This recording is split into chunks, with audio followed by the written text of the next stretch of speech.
오늘 본문 말씀에 의지하여 스스로 종이 된 자유인이라는 제목으로 하나님의 말씀을 전하도록 하겠습니다. 사랑하는 성도님들, 그리스도인이 되었다는 것은 진정한 자유인이 되었다고 해도 과언이 아닙니다. 어거스틴은 사도 바울 이후에 가장 위대한 기독교 신자였습니다. 그는 서방교회의 아버지였습니다. 그런데 그가 그리스도인이 어떠해야 되는지를 이렇게 말했습니다. 우리가 하나님께 한 번 속하게 되면 모든 사람에게 자유하게 된다라고 말했습니다. 또한 종교개혁자 루터는 그리스도인의 자유를 이렇게 말했습니다. 그리스도인은 모든 일에 대하여 자유한 주인이며 동시에 어떤 사람에게도 예속되지 않는다.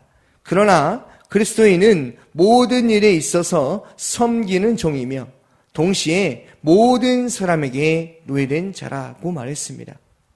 바울은 모든 사람의 종이 되겠다고 결심을 합니다.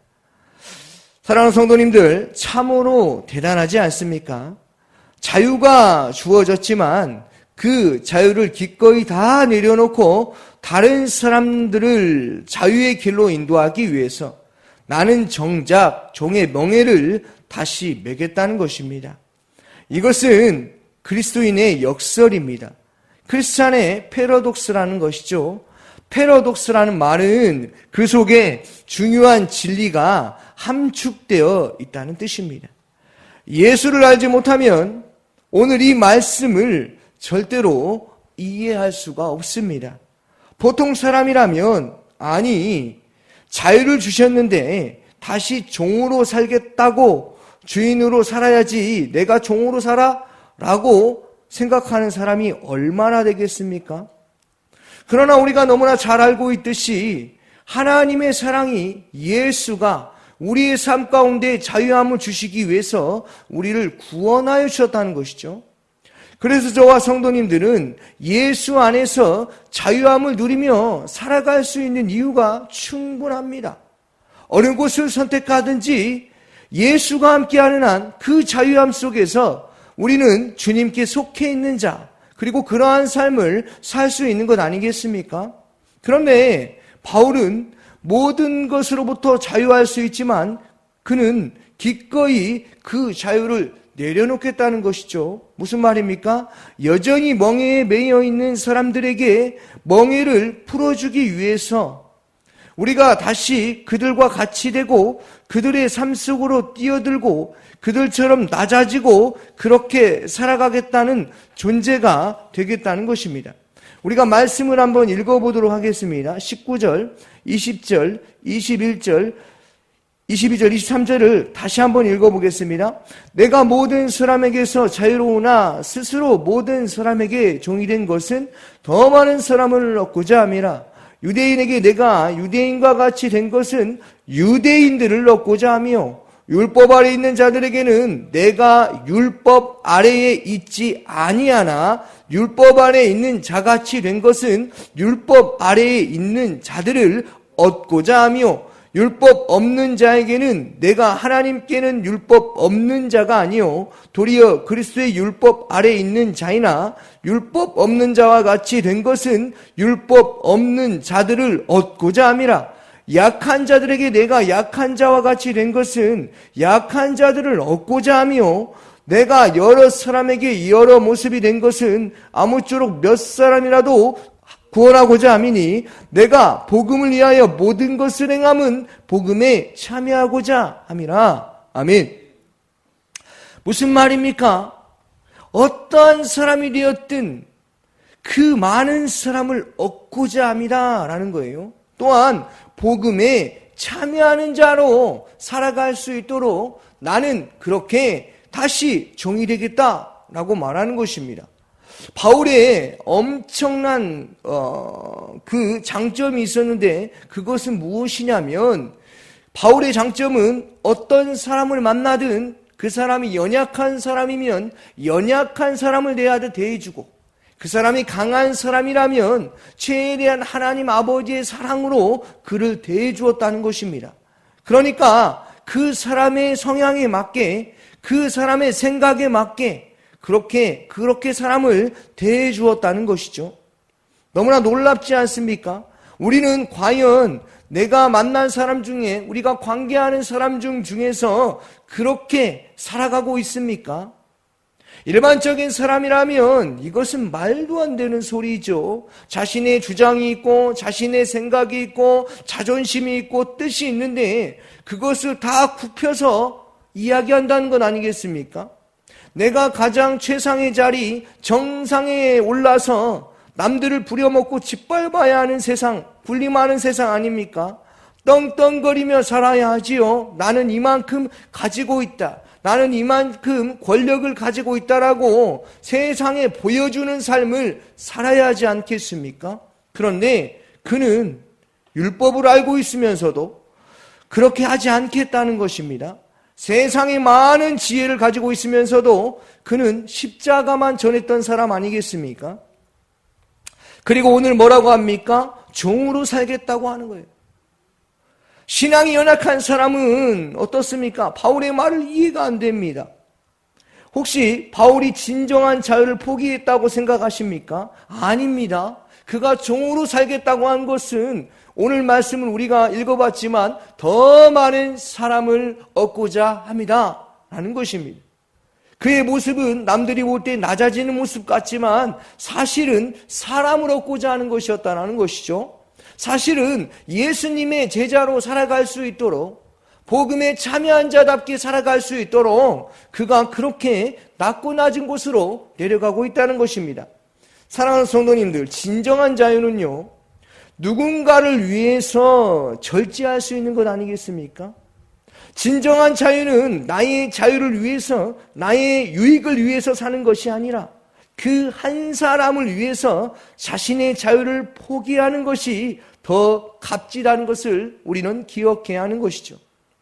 정말 우리에게 주어진 특권 때문에 내 모든 권리를 내려놓을 수 있는 특권이 바로 이것이 진정한 자유라는 것이죠. 그래서 바울은 이렇게 말합니다. 이 고백은요, 신앙생활을 가볍게 한 사람의 고백이 아니라는 것이죠. 예수를 만나지 않는 사람의 고백이 아니라는 것입니다. 예수를 만나 철저히 회개하고 자신이 누구인가를 수천 번, 수만 번 돌아본 사람, 결론적으로 아버지가 계심을 확신하는 사람의 고백이라는 것이죠. 19절 말씀을 한번 읽어봅니다. 내가 모든 사람에게서 자유로우나 스스로 모든 사람의 종이 된 것은 더 많은 사람을 얻고자 함이라. 아멘. 사랑하는 성도님들, 그가 종이 되고 자신의 것을 다 내려놓고자 하는 이유가 무엇입니까? 더 많은 사람을 얻고자 함이라. 어떻게요? 스스로 모든 사람의 종이 된 것입니다. 그는 사람을 얻고자 하는 것이죠. 그렇습니다. 장사꾼은 돈을 남깁니다. 그러나 진정한 사업가는요, 사람을 남기죠. 그런데 바울은 먼저 그의 나라와 그의 의를 구하고 하나님의 나라를 섬기기 위해 결정한 것입니다. 우리가 뭘 더 남긴 게 있습니까? 우리가 추구하는 게 무엇입니까? 우리는 뭘 얻고자 합니까? 사람을 얻고자 하는 것 아니겠습니까? 우리는 사람을 얻고자 하는 사람들입니다. 뭘 하든 무슨 직업에서든 우리가 어떤 일을 하든지 사람을 남기지 아니하면 어떻게 되는 줄 아십니까? 결국 혼자 남게 되는 것이죠. 홀로 생활을 하게 되는 것입니다. 사도 바울의 고백은 너무나 놀랍습니다. 내가 자유롭지만 자유인이지만 그러나 스스로 종이 된 까닭은 사람을 얻고자 함이요. 원래 종이 풀려나면 뭐 더 이상 종이 될 이유가 없죠. 그러나 구약에도 보면 종이 풀려났는데 나는 이 집에서 기꺼이 내가 이 주인을 위해서 죽도록 봉사한다라고 말하고 있습니다. 그때는 이미 그것이 강제가 아닙니다. 내가 다시 종이 되기로 결정한 것입니다. 출애굽기에 보면 왜 종이 되는지를 한번 봅니다. 출애굽기 21장 2절에서 6절입니다. 제가 읽어드리겠습니다. 내가 히브리 종을 사면 그는 6해 동안 섬길 것이요 7째에는 몸값을 물지 않고 나가 자유인이 될 것이며 만일 그가 단신으로 왔으면 단신으로 나갈 것이요 장가들었으면 그의 아내도 그와 함께 나가려니와 만일 상전이 그에게 아내를 주어 그의 아내가 아들이나 딸을 낳았으면 그의 아내와 그의 자식들은 상전에게 속할 것이요 그는 단신으로 나갈 것이로되 만일 종이 분명히 말하기를 내가 상전과 내 처자를 사랑하니 나가서 자유인이 되지 않겠노라 하면 상전이 그를 데리고 재판장으로 갈 것이요 또 그를 문이나 문설주 앞으로 데리고 가서 그것에다가 송곳으로 그의 귀를 뚫을 것이라. 그는 종신토록 그 상전을 섬기리라. 아멘. 귀걸이를 하신 분들을 왜 뚫었냐면 이때 종이 되겠다고 결심을 하고 뚫은 것입니다.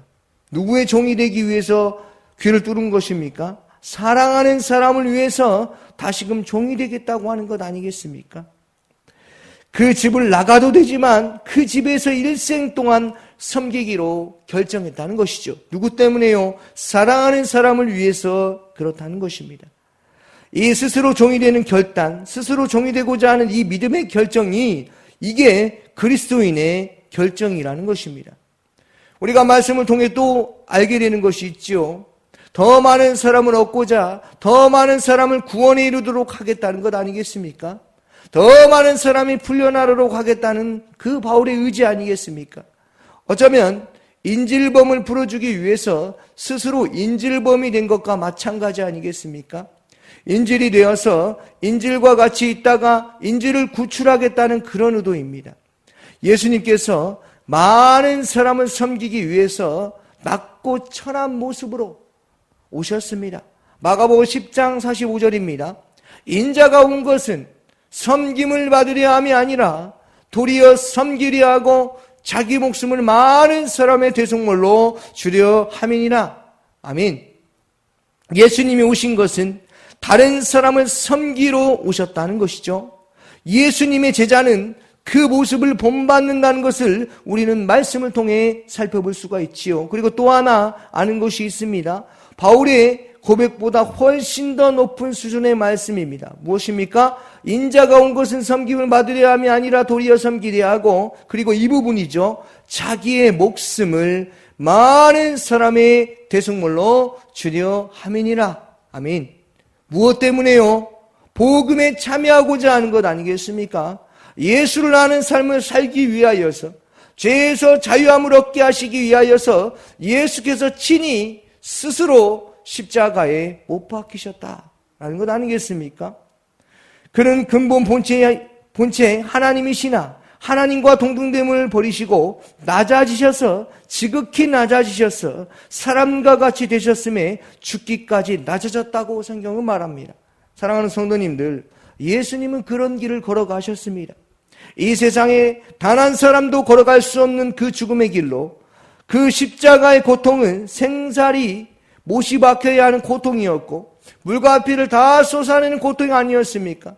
왜 그러신 것입니까? 그분이야말로 진짜 하나님의 아들이시기 때문에 스스로 종이 되기를 자처하신 것이죠. 그러나 거기서 끝이 아니었습니다. 부활하셨다는 것입니다. 그리고 하나님께서 우리에게 원하시는 삶은 어떤 삶이겠습니까? 나 자신을 이익을 위해서 사는 자가 아니라 다른 사람에게 예수를 닮아가는 삶을 사는 모습을 보여주는 삶을 살라고 예수께서 죽기까지 우리를 사랑하신 것 아니겠습니까? 로마서 8장 2절에서 4절입니다. 이는 그리스도 예수 안에 생명의 성령의 법이 죄와 사망의 법에서 너를 해방하였음이니라. 율법이 육신으로 말미암아 연약하여 할 수 없는 그것을 하나님은 아시나니 곧 죄로 말미암아 자기 아들을 죄 있는 육신의 모양으로 보내어 육신의 죄를 정하사 육신을 따르지 않고 그 영을 따라 행하는 우리에게 율법의 요구가 이루어지게 하려 하심이니라. 아멘. 우리는 모든 죄와 사망의 법으로부터 자유함을 얻게 되었습니다. 그리스도께서 우리를 자유롭게 하려고 자유를 주셨으니 그러므로 굳건하게 서서 다시는 종의 멍에를 매는 삶을 살지 않기를 바랍니다. 갈라디아서 5장 1절입니다. 그리스도께서 우리를 자유롭게 하려고 자유를 주셨으니 그러므로 굳건하게 서서 다시는 종의 멍에를 매지 말라. 그리스도께서 우리를 자유롭게 하셨기 때문에 절대로 종의 멍에를 매지 말라. 다시 우리가 죄의 종으로 돌아가지는 않지만 그러나 우리가 죄의 종이 아니라 사람의 종이 되는 까닭은 죄인을 죄로부터 구출하기 위해서 이런 역설적인 삶을 선택한다라는 것입니다. 사랑하는 성도님들, 우리가 왜 새벽마다 이 예배에 나오고 있습니까? 새벽마다 예배 자리에 나온다는 것 쉽습니까? 저와 성도님들이 자유롭게 좀 쉬고 싶지 않습니까? 늦잠도 자고 싶고 아침에 좀 등산도 하고 싶고 운동도 하고 싶고 수영장도 가고 싶지 않습니까? 그러나 우리가 왜 이러한 이곳에서 예배를 드리는 것입니까? 나의 만족과 유익이 아니라는 것이죠. 무슨 말입니까? 다른 사람의 유익을 위해서 적어도 하나님의 말씀을 들었다면 그리스도인의 삶을 다른 사람에게 보여주는 삶을 살아가야 하는 것 아니겠습니까? 그렇다면 어떻습니까? 오늘 하나님의 말씀을 들은 우리는 말과 행동이 달라지지 않겠습니까? 하나님의 사랑을 받은 우리는 다시금 그 사람의 성향에 맞게 다시 연약한 사람이면 연약한 사람에게, 강한 사람이면 강한 사람에 맞게 하나님의 사랑을 받은 자답게 그 사람을 대하는 증인되는 삶을 살아갈 수 있게 되는 것 아니겠습니까? 말씀만 백날 들으면 뭐 하겠습니까? 들었다면 삶 가운데 그렇게 살아내는 은혜가 있어야 한다는 것입니다. 사랑하는 성도님들, 하나님께서 우리를 부르신 것은, 이 세상 가운데 부르신 것은 그냥 나 혼자 신앙생활 하라고 부르신 것이 아닙니다. 내 옆에 있는 아내에게, 남편에게, 자식들에게, 자녀들에게, 또 직장에 있는 상사에게 그 모습을, 그리스도인의 삶을 보여주는 삶, 하나님이 정말로 나를 사랑하신다는 그 삶, 또 감사하는 것, 은혜 가운데 살아가는 것을 보여주는 그러한 삶을 살라고, 이 세상 가운데 구원받은 하나님의 자녀답게 살라고 우리를 구원하셨다는 것을 기억하시고, 어떠한 사람을 대할 때에 내 생각과 편견을 내려놓고 그 사람을 대하는 은혜가 있기를 주님의 이름으로 축원합니다. 아멘. 오늘 새벽에 주신 말씀을 묵상하면서 함께 기도하기를 원합니다. 성도님들의 가정과 직장을 위해서, 청년부를 위해서, 그들에게 학업, 직장, 이성의 문제가 또 복음을 경험할 수 있는 은혜가 있게 하여 달라고 청년부 한 명 한 명을 위해서 기도하여 주시고, 성기는 김대영 목사님을 위해서 기도하여 주시고, 목요 합심 기도회가 있습니다. 그곳 가운데 성령 충만함의 역사가 일어날 수 있도록 기도하여 주시고, 담임 목사님의 건강과 성령 충만함과 사모님과 자녀들을 위해서 기도하여 주시고, 대통령과 해외 선교 광신대학교를 위해서 기도하여 주시기 바랍니다. 해외 선교 조학현 선교사님 캄보디아에서 사역하십니다. 광신대학교 시설 관리자들에게 지혜와 체력을 주셔서 시설이 잘 관리될 수 있게 해달라고 같이 함께 기도하며 나아가도록 하겠습니다. 기도하겠습니다.